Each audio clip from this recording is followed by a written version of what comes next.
So our next presentation is titled NeuroTech on the Frontlines, EEG-enabled solutions, redefining warfighter performance, resilience and optimization, given by Dr. Amy Baer and General Rob Cooley from NeuroTech. Amy is a respected authority in performance psychology, advanced biometrics, and applied psychophysiology. With over 25 years of experience, she has developed and delivered high-impact training programs for elite athletes, active duty military personnel, and combat veterans. Her work integrates peak performance strategies, targeted interventions, and cutting-edge neuroscience techniques to enhance awareness and regulate psychophysiological responses under pressure, empowering individuals to perform at their best when it matters most. But first, General Cooley is a proven combat leader and global strategist with 37 plus years of U.S. Army service, including command roles across Iraq, Afghanistan, the Middle East, Africa, and Europe. Now CEO and founder of NeuroTech, he pairs deep operational experience with strong private sector leadership to drive innovation in neurodata and human performance technology. He brings a decisive, mission-focused approach valued by defense-aligned investors and national security partners. So welcome, Dr. Baer and General Cooley. Thank you. You know, that's an interesting introduction. And David, I want to say thank you for presenting our paper and our concept fully. I've been to Singapore. It's beautiful. Your food is amazing. So thanks for what you did. And thank you for showing the pictures of why we're really important today, the conversation about how to think differently in today's warfighting environment. So I am Rob Cooley. I'm a retired general officer that's got 3 different joints put in because I jumped out of airplanes and been blown up a bunch of times overseas, a lot of combat missions. But what it means is, as the Chief of Staff of the Army Reserve Command, I understand how important it is for us to look at preparing and then deploying and delivering resilience and capabilities around the world in a joint interagency partnership environment. We can't do it alone. We can try to do it alone in the US, but even when we go bomb things in Iran, we have our coalition partners providing air support and air superiority for us as we fly our fancy kind of bombers around the world. So this is not a singular environment. This is truly a multinational, international environment. And so the way we think about these problems must be different. So we are looking at doing some things uniquely in this wearables device mentality, because we have to turn our warfighters at every echelon, from Private Cooley to General Cooley, into lethal sensors on the battlefield. And we're doing that by looking at neuroscience and really changing the way we think about it. So let me just talk about what our warfighters go through. Our warfighters are in a very complex environment today. It's congested, it's contested. We operate at distance. We operate through these things called devices where we have the internet. And what's the first thing that the bad guys are going to do when we go to conflict and move for a gray space environment? We're going to take out our satellites. We're going to remove the ability for us to have that technology edge. And so now we have to go back to the humans on the battlefield. And our warfighters must be those that are able to think on their feet with the right tools and the right skill sets. We want to get to a point of cognitive superiority. I'll say that again, cognitive superiority. So David said we'll probably get to the edge of cognitive capabilities, but if we are superior as we're moving through that continuum, it's really important. And the way we do this is we think about a unique continuum, and this is the human-machine data continuum, right? Human-machine data. It's not silos, it's not transferred over, it's a single environment where people move seamlessly from ask of requirements and get data and make decisions, because that's what we have to do, is we have to make the right decisions as rapidly as possible in this very contested space. So if we're thinking about a very dynamic environment with our partner organizations in an operating model where data, misinformation, disinformation, our thing called the enemy is inside of our OODA and decision loops, how do we make sure that we are providing our warfighters the necessary sensory information, the ability to absorb information very rapidly, reduce the cognitive overload, but get to the right data as quickly as possible so that we can make those right decisions. In this environment, milliseconds cost people lives. So in the dual use and the consumer model, things like this, perhaps stock prices go down a little bit. In our warfighter model, people die, things happen, problems occur because we're not making the right decisions.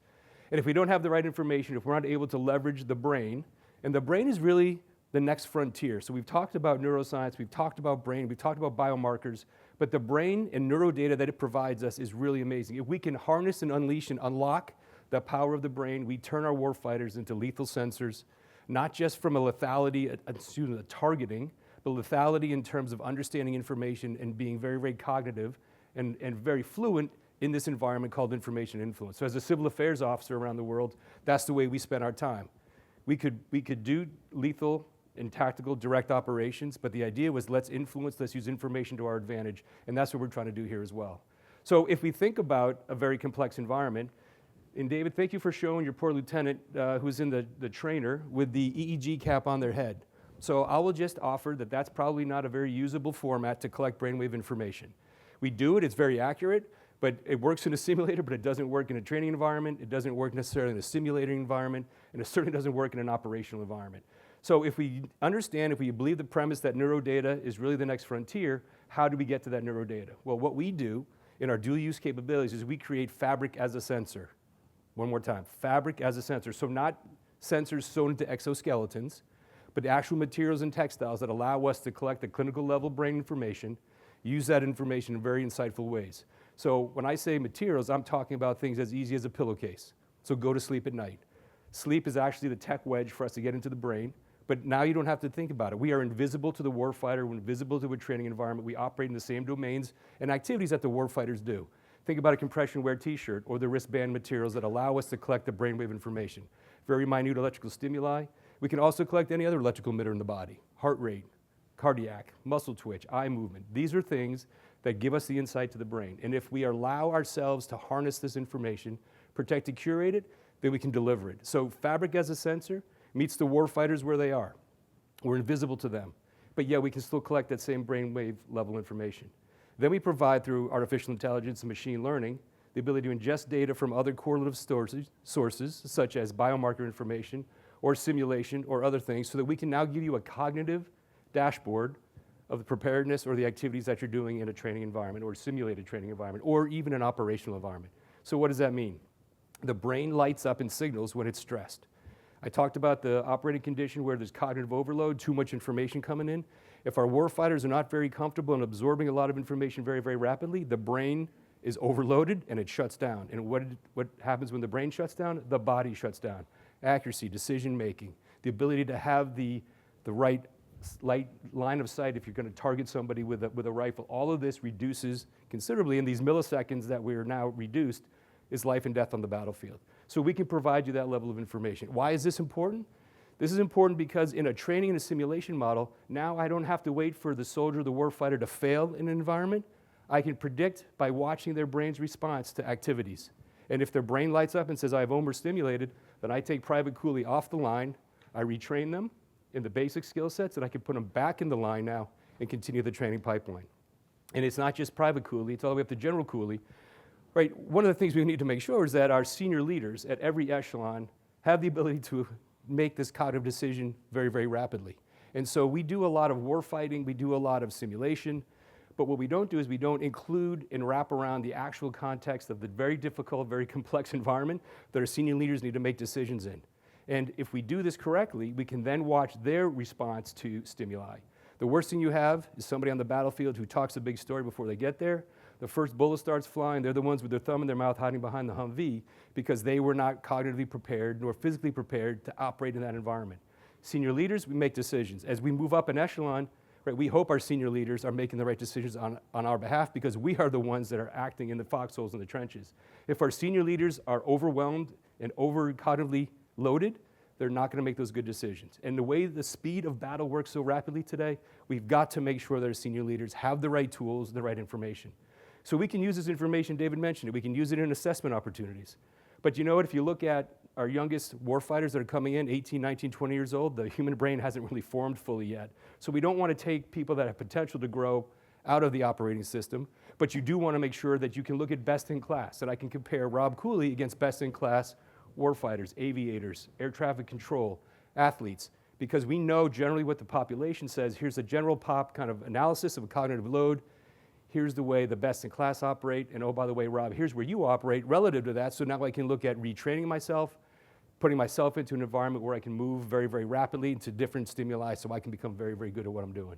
So in a moment, Amy's gonna come up here and show you or talk to you about how we use just EEG as one of the markers to allow us to kind of continue this process. Because what we don't wanna do is we don't wanna stagnate, right? If we are moving through artificial intelligence and continuums, and we're cognitively getting to the end of the brain's ability to stimulate, what can we do to rapidly increase that, but what can we do to stay ahead of our competitors? I would also offer that there's a critical component here called neurodata security. I can say this publicly now because it's been published. Some of our geopolitical competitors are using neuroscience in the brain to change mood, emotion, decision-making, pain tolerance in some of their warriors. Why are they doing that? To create super warriors that can operate more efficiently on a battlefield, which gives them a superiority level.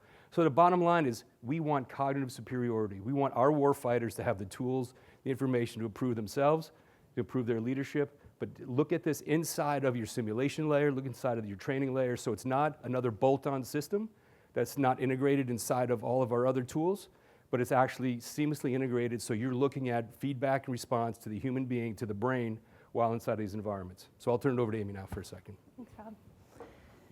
So what exactly does this data look like? And that's where I get to nerd out and get into the weeds as far as what actually are we gaining by looking at EEG data? What is the neuro data giving us as far as mission success and indicators for our commanders to have, for our service members and our warfighters to know exactly where they are in the battle and what is bringing them what they need to be completing their mission. So up here is the various dimensions to just give you a quick breakdown, brain basics 101 here, first thing on a Thursday morning, to give you an idea of what are the different brainwave activities are we looking at, what does that provide us as far as our cognitive performance, our cognitive abilities, and then what does that impact on our mission. So one of the first things you cannot get through without talking about cognitive performance are two key performance indicators, and that is sleep and stress. And sleep is the most important time for our brain when it comes to its performance because it becomes a cognitive liability. Immediately, reaction time falls off. They're not as quick and as sharp as they want to be. Higher order thinking, our brain's just trying to keep us awake, let alone trying to do any complex problem solving. So we start seeing errors in our decision making. So we need to make sure that our warfighters are getting appropriate quality and quantity of sleep so that they have that readiness and that restfulness to be at their best and to allow their brain, their most important equipment, to be forming at its best. Where stress comes in is it steals away that signaling of our brain.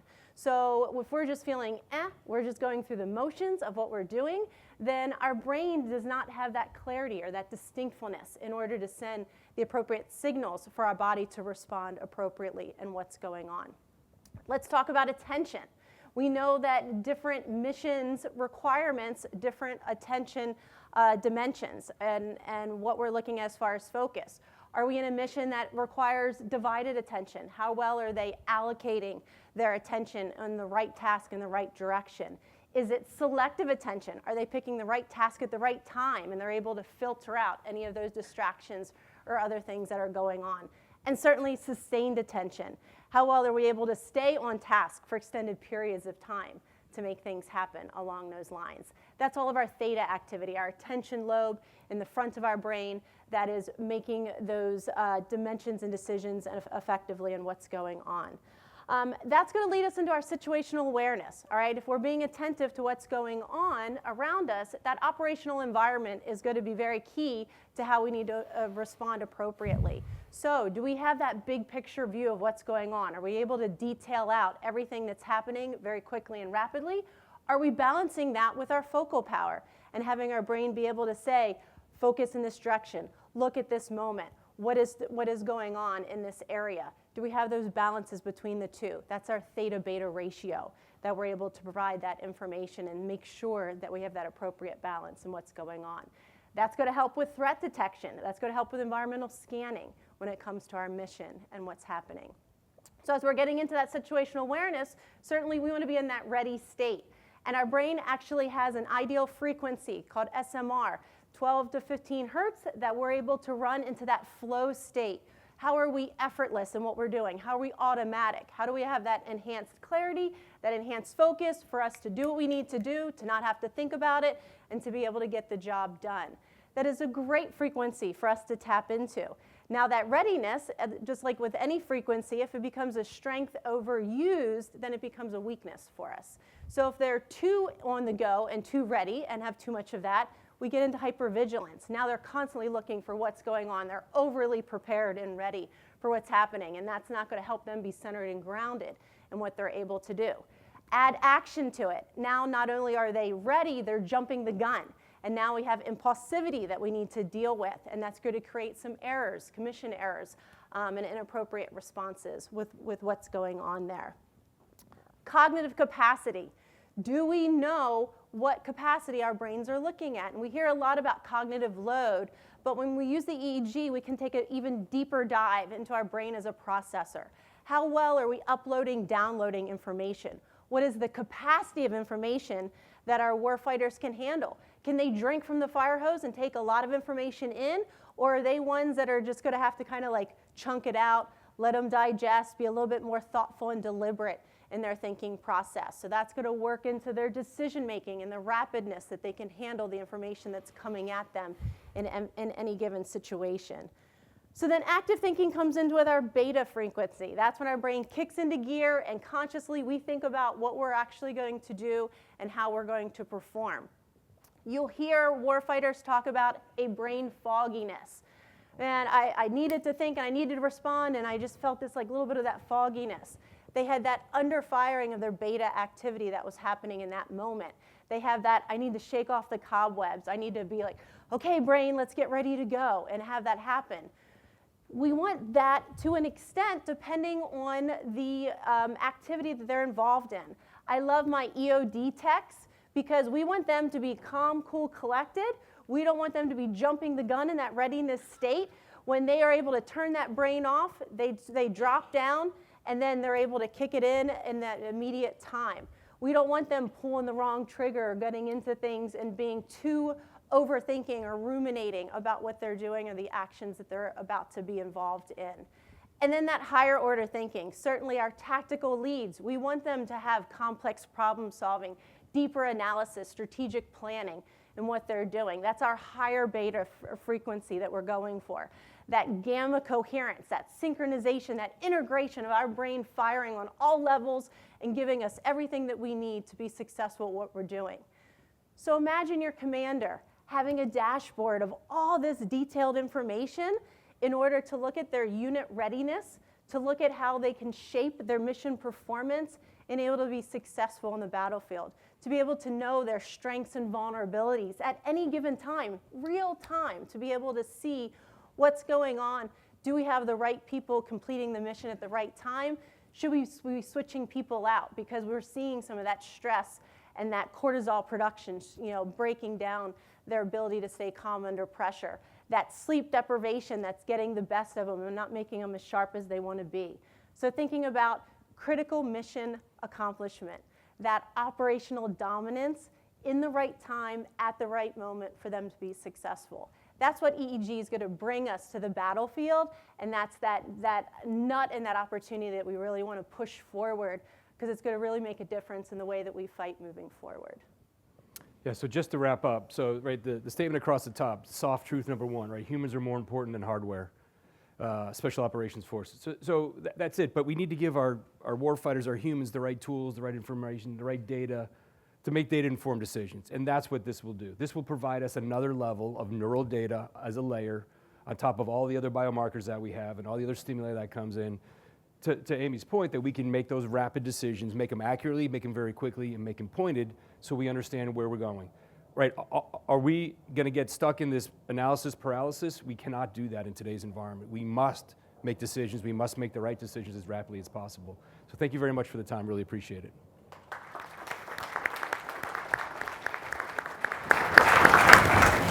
All right, I'll ask the first question. Hey, so what's, if my understanding is correct of neurotechnology being used today, it's perhaps maybe only available to our elite forces, highly skilled forces. First question, what's it going to take to get this to the masses so the privates and others can get to it? Yep. Where are we today? Where can we be? Like, what's the time frame in the future? The other part of the question is, like, we all wear smart watches. We all got heart rate variability in our watches. Where's that come short, and where does this come in and compared to that kind of device? Yeah, so for sure, so great question. So I'll answer the second one first. So, right, wearable devices, we all use some type of watch, right? So that's why Noreen wants to have a wristband effort The wrist is very rich in kind of biomarker information and signals, and we want to complement the biomarkers, the heart rate variability that everybody is using, but not many people wear these devices to sleep at night. And oh, by the way, the National Institute of Health, NIH, says that these devices are really not very good at analyzing sleep. And if sleep is the wedge to technology to the brain, it's really the way we're looking at it and setting up for a warfighter to be productive, we need to come up with a different tool. So that's where a pillowcase or a compression wear t-shirt, right? Meet the humans where they are, not change what they're doing, but to have that opportunity for us to invisibly work with the warfighter and our consumers. So we are going to bring this direct-to-consumer model, pillowcase first, and that should be in the market by this time next year. So end of 26 is really what we want to do. If we can do that, right, Private Cooley has the money to go ahead and buy the wearable device or a pillowcase. And that is going to drag the glacial pace of military procurement through the process. That was a polite kind of dig at ourselves.